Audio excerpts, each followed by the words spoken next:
بسم اللہ الرحمن الرحیم الحمدللہ وکفا وسلام علی عبادہ الذین اصطفى اما بعد.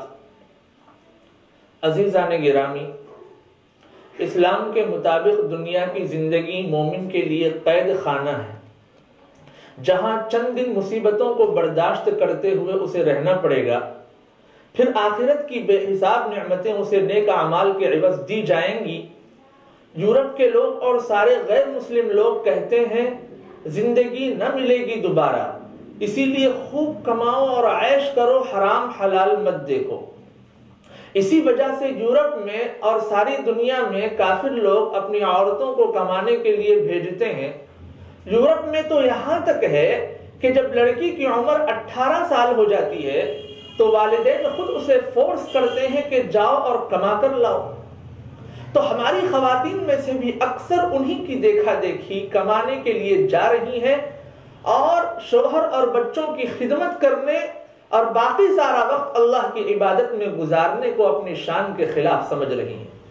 دیکھیے اس کے نقصانات کیا کیا ہوئے ہیں. نکاح کا رشتہ اور رشتوں سے زیادہ اس لیے مضبوط ہوتا ہے کہ میاں بیوی کو اکثر کاموں میں ایک دوسرے کی ضرورت ہوتی ہے.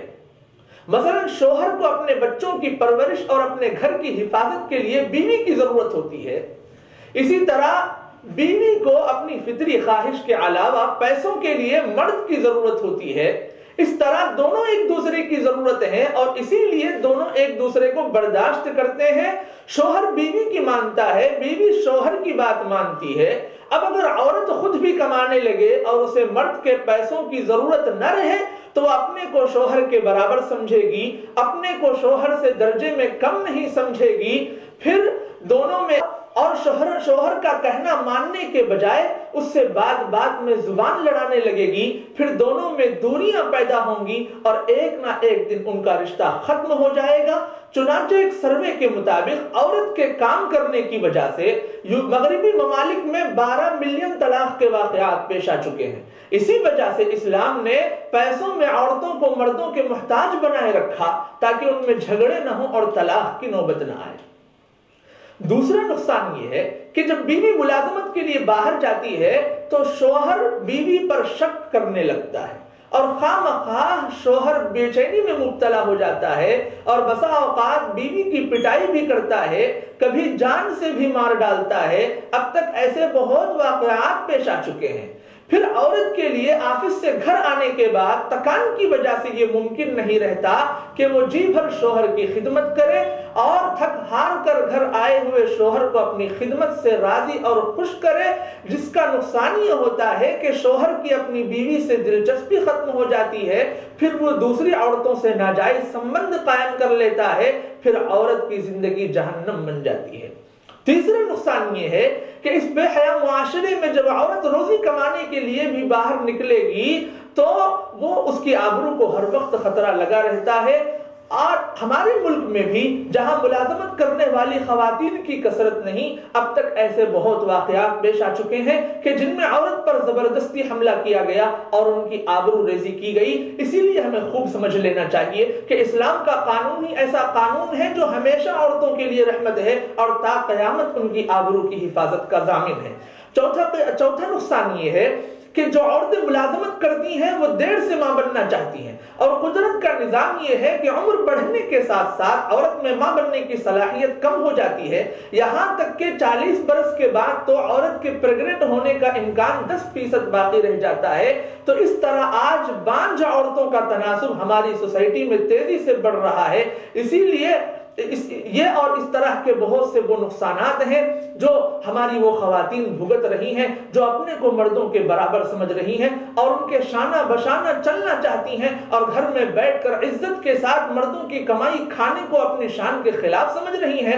حالانکہ اسلام کا نظام یہ ہے کہ عورت مرد کا محتاج رہے اور مرد عورت کا محتاج رہے، تبھی دونوں کی زندگی چین سے گزرے گی. اب آئیے کہ اصل مسئلہ اس سلسلے میں کیا ہے اس کو آپ جان لیں. اصل مسئلہ یہ ہے کہ اگر عورت کا شوہر نہ ہو، باپ نہ ہو یا کوئی رشتہ دار نہ ہو جو عورت پر خرچ کرے، یا ہوں لیکن وہ اس پر خرچ نہ کرتے ہوں، تو ایسی صورت میں عورت کو کمانے کے لیے باہر جانے کی اجازت ہوگی، لیکن ضروری ہے کہ بے پردگی سے مکمل محفوظ رہے۔ اگر بے پردگی ہوتی ہو تو پھر جانا جائز نہیں ہے، اور اس صورت میں عورت کو شوہر یا ولی سے اجازت لینا ضروری نہیں ہے، کیونکہ ان کی ذمہ داری تھی عورت پر خرچ کرنے کی۔ جب انہوں نے اس کو پورا نہیں کیا تو وہ عورت کو روکنے کے بھی حقدار نہیں ہے۔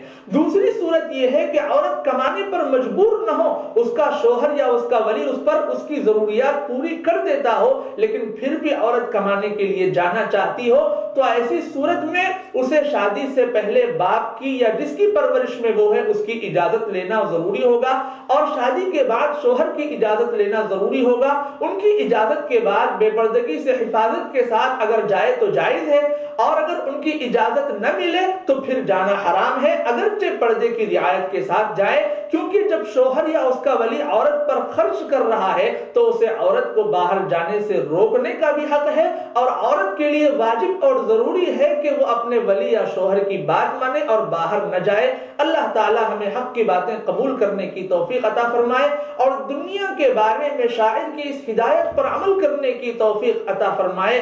حسین سانپ کے نقش و نگار خوب سہی، نگاہ زہر پہ رکھ خوشنما بدن پہ نہ جا، وما علینا الا البلاغ۔